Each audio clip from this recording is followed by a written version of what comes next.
Bien-aimés, nous voulons rendre gloire au Seigneur pour cette matinée qu'il nous donne encore. La Bible dit « À chaque jour suffit sa peine ». Nous allons prier pour lui dire merci pour cette opportunité, pour cette belle journée qu'il nous donne. Nous allons prier pour recommander ce programme également entre ses mains. Seigneur, nous ne pouvons rien sans toi. La Bible dit, celui qui bâtit sans Dieu bâtit en vain.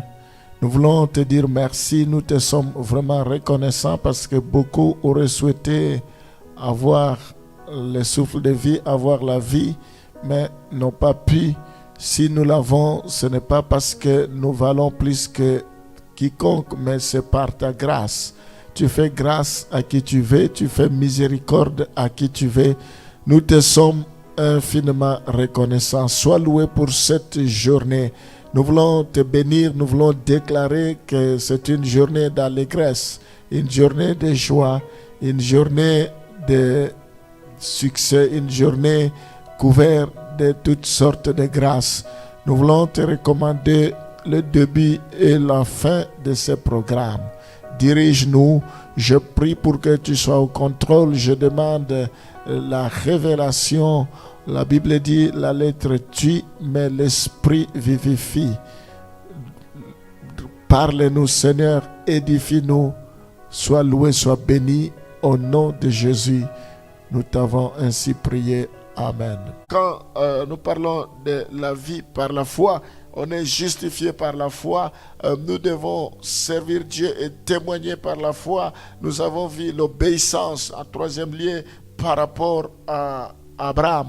L'obéissance, et nous allons continuer. On va lire Hébreux 11, le verset 11 à 12. C'est par la foi que Sarah elle-même, malgré son âge avancé, fut rendue capable d'avoir une postérité parce qu'elle crut à la fidélité de celui qui avait fait la promesse. C'est pourquoi d'un seul homme déjà usé de corps naquit une postérité nombreuse comme les étoiles du ciel, comme le sable qui est sur les bords de la mer et qu'on ne peut compter. Alléluia. Nous voyons dans ce passage, la Bible nous parle d'Abraham et Sarah. La promesse de Dieu, une postérité nombreuse. Dieu dit, ta postérité sera comme le sable de la terre, comme les étoiles dans les cieux. Est-ce que tu peux compter les étoiles? Est-ce que tu peux compter le sable de la mer? Il dit, telle sera ta postérité. Nous voyons que la promesse de Dieu tardait à se réaliser. Cela avait pris du temps. Quand Dieu avait parlé à Abraham, il avait 75 ans. 25 ans après, la promesse s'est réalisée. Néanmoins, Abraham et Sarah sont restés dans l'attente de la réalisation de cette promesse. La promesse peut tarder. Ce n'est pas parce que cela tarde que nous devons cesser de croire. Nous devons persévérer. Abraham persévérait. Sarah persévérait malgré que cela avait pris du temps. Malgré qu'ils ont attendu longtemps. La première année, il n'y avait rien. La deuxième année, il n'y avait rien. Certes, ils pouvaient se décourager. Ils voyaient, la Bible dit, ils étaient avancés en âge. Abraham était vieux, il ne pouvait plus donner naissance. Sarah ne pouvait plus concevoir. Mais bien aimé, rien ne peut résister à la promesse de Dieu. Rien ne peut s'opposer à la promesse de Dieu. Dès le premier jour qu'ils ont reçu la promesse, ils avaient la foi, toute la foi, 10 sur 10. Mais plus ça tardait, la foi commençait à dégringoler. La foi commençait à baisser. Mais ce n'est pas possible. Mais bien aimé, nous avons besoin de la persévérance, mais ils n'ont pas cédé. Malgré la stérilité et l'âge avancé de Sarah. Il y avait la stérilité, il y avait l'âge avancé, mais ils avaient confiance à la promesse. Ils regardaient à la fidélité de Dieu dans l'accomplissement de ses promesses. Nous devons regarder à la fidélité de Dieu. Nous devons regarder Dieu est fidèle, même si nous sommes devenus infidèles. Dieu restera Dieu. Il est toujours fidèle. Il ne change pas. Il regardait à sa capacité de les accomplir. Dieu est capable d'accomplir ce qu'il a dit. Il est capable de ramener à la vie ce qui est mort. Il est capable de ressusciter. Il est capable de changer la malédiction en bénédiction. Il est capable de changer les échecs en réussite. Il est capable de ressusciter les morts. Il est capable de guérir, d'arrêter la tempête, d'arrêter le vent. Il est capable de marcher sur les eaux. Il est capable d'accomplir tout ce qu'il dit. Nous voyons dans Romains chapitre 4, versets 17 à 21, je t'ai établi père d'un grand nombre de nations. Il est notre Père devant celui auquel il a cru, Dieu, qui donne la vie aux morts et qui appelle les choses qui ne sont point comme si elles étaient. Espérant contre toute espérance, il crut en sorte qu'il devint père d'un grand nombre de nations, selon ce qui lui avait été dit, telle sera ta postérité. Et sans faiblir dans la foi, il ne considéra point que son corps était déjà usé, puisqu'il avait près de 100 ans, et que Sarah plutôt n'était plus en état d'avoir des enfants. Il ne douta point par incrédulité au sujet de la promesse de Dieu, mais il fut fortifié par la foi, donnant gloire à Dieu. Et ayant la pleine conviction que ce qu'il promet, il peut aussi l'accomplir. Oui, il avait confiance à Dieu, la pleine conviction que ce qu'il promet, il peut aussi l'accomplir. Il n'a pas faibli par rapport à sa foi. Il n'a point douté. On ne peut pas avoir la foi et le doute. Le doute, c'est le contraire de la foi. Soit on a la foi, soit on ne l'a pas. On ne peut pas avoir la foi et en même temps avoir le doute. Nous devons faire confiance. Abraham n'a pas failli, malgré qu'il était avancé en âge, malgré que Sarah n'était plus à l'âge de concevoir, mais il a cru, elle a cru à la promesse. Abraham a fait confiance à Dieu.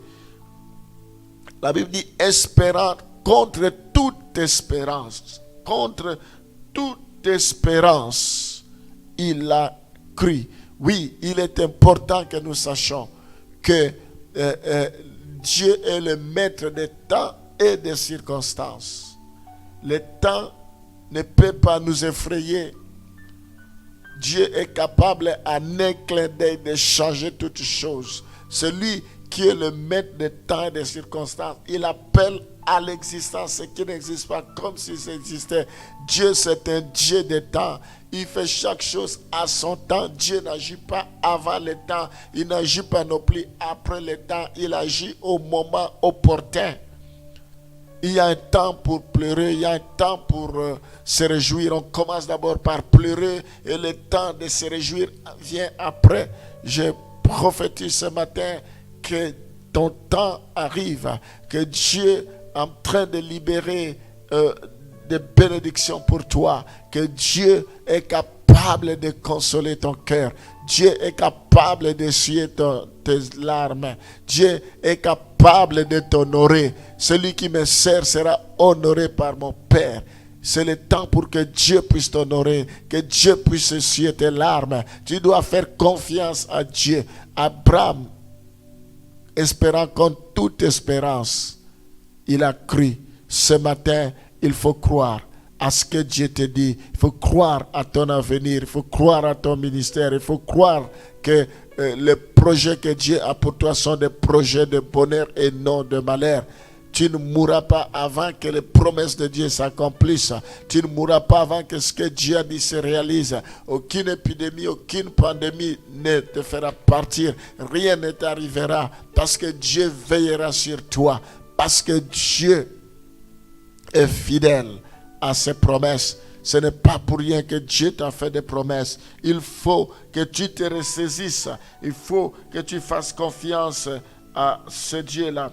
Leur foi leur donna la persévérance pour attendre le moment que Dieu avait choisi pour intervenir. Ils avaient la foi, mais ils ont persévéré pour attendre le moment. Oui, même si les gens te critiquent, même si les gens te condamnent, le témoignage du Saint-Esprit est plus important que le témoignage de Dieu. Abraham n'a pas regardé à ce que, ne s'est pas arrêté à ce que les gens disaient. Certainement, ce temps-là, les gens devrait se moquer de lui, mais pour dire qu'est-ce qui lui arrive, il rêve ou quoi. Mais Abraham est resté constant, la persévérance, jusqu'à attendre ce que Dieu, le moment que Dieu avait choisi pour intervenir. Il y a un temps que Dieu a choisi pour chacun, un temps que Dieu a choisi pour toi, pour ton élévation. Tu dois croire. La Bible dit l'élévation ne vient ni de l'Orient, ni de l'Occident. L'élévation ne vient pas non plus du désert. L'élévation vient de l'Éternel. Si Dieu est pour toi, qui sera contre toi? Dieu prend quelqu'un dans la poussière, il l'élève. Il prend celui qui est élevé, il l'abaisse. Dieu va confondre tes ennemis. Avec lui, nous ferons des exploits. Nous devons faire confiance à Dieu. Nous devons croire qu'il est au contrôle. Nous devons croire qu'il est un Dieu redoutable. Nous devons croire qu'il est un Dieu puissant, un Dieu formidable. Gloire au Seigneur. Nous allons prier. Nous avons vu Abraham, il a obéi à Dieu. Abraham a reçu des ordres. Il a fait entièrement confiance à Dieu.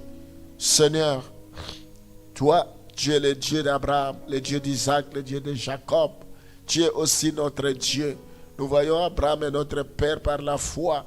Son histoire, son récit est bouleversant. Abraham est sorti ne sachant pas où il allait. Il a laissé son confort. Abraham, malgré qu'il était avancé en âge, Abraham a cru à ce que tu lui avais dit. Tu as dit, quitte ton pays, va, quitte ta patrie. Il a laissé tout derrière, mais il regardait à l'invisible. Il est sorti sans se poser la question. Il n'a pas voulu d'abord voir ce que tu lui avais promis avant de sortir, mais il a obéi. L'obéissance vaut mieux que les sacrifices. Ce matin, je prie pour que nous soyons obéissants. Fais de nous des hommes obéissants, des femmes obéissantes. Je prie, Seigneur, pour que nous soyons sensibles à ta parole, que nous sachions distinguer ta parole, ta voix, ce qui vient de toi et ce qui ne vient pas de toi. Seigneur, que nous restons fermes comme Abraham, que nous puissions obéir. Laisse-nous remplir de l'obéissance à ta parole, l'obéissance à tout ce que tu nous demandes, parce qu'il y a un prix pour toutes choses. Vaut mieux la fin d'une chose que son commencement. La Bible dit l'obéissance vaut mieux que le sacrifice. Nous voulons t'obéir sur toutes choses. Nous voulons t'obéir sur tous les points. Sois béni à jamais. Gloire te soit rendue. Répands l'esprit d'obéissance maintenant dans le nom de Jésus. À cause de son obéissance, Abraham, et de sa foi, il a expérimenté ta main puissante. Nous voulons aussi expérimenter ta main. Nous te rendons gloire au nom de Jésus. Amen.